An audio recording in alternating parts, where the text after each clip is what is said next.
Hi அஸ்ஸலாமு ஈத் நல்லா பார்க்கலாமா. ஃபஸ்ட்டு என் ஃப்ரெண்டு வீட்டுக்கு தான் போயிருந்தேன். இவளுக்கு ஏன் போட்டதுனாலே போடுறேன்னு போனதாகவும் சொல்லியிருப்பேன். கேட்டாப்பாலே 2 பேருக்கு போட்டு கொடுத்துட்டு கிளம்பியாச்சு. அப்புறம் அடுத்த கிளைண்ட் வீட்டுக்கு போயிட்டேன். வேறு யாரும் இல்லை, இவள் பெஸ்ட் ஃப்ரெண்டு தான். அவங்க வீட்டில் ஒரு 4 மெம்பர்ஸ் கிட்ட போட போயிருந்தேன். ஃபஸ்ட்டு என் ஃப்ரெண்டோட சிஸ்டருக்கு தான் போட்டேன்.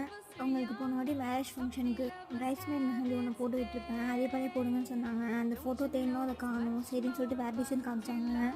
அவங்க கேட்டாப்பாலே போட்டு கொடுத்தாச்சு. அவங்களுக்கு ரொம்பவே பிடிச்சிருந்துச்சி இந்த டிசைன். ஃப்ரண்ட் சைடு மருதானி வச்சுருந்தாங்க. ஸோ அதனால் பேக் சைடு மட்டும் தான் போட்டேன். அதுவுமே ஆர்கானிக் ஒன்று போடல. அவங்க ஊர்லேருந்து வாங்கிட்டு இருந்தாங்க. ஸோ அந்த பொண்ணு தான் போட்டு விட்டுருந்தேன். அவங்க கேட்டபடி 2 பேருக்கு போட்டு முடிச்சாச்சு. அடுத்து என் ஃப்ரெண்டுக்கு போட்டேன். அப்புறம் அவங்க சிஸ்டர்ஸ் அண்ட் லாக்கு 2 பேருக்கு போட்டு விட்டேன். அவங்க கேட்டபடி எல்லாருக்கும் போட்டு முடிச்சுட்டு ஃபோட்டோஸ்லாம் எடுத்தாச்சு.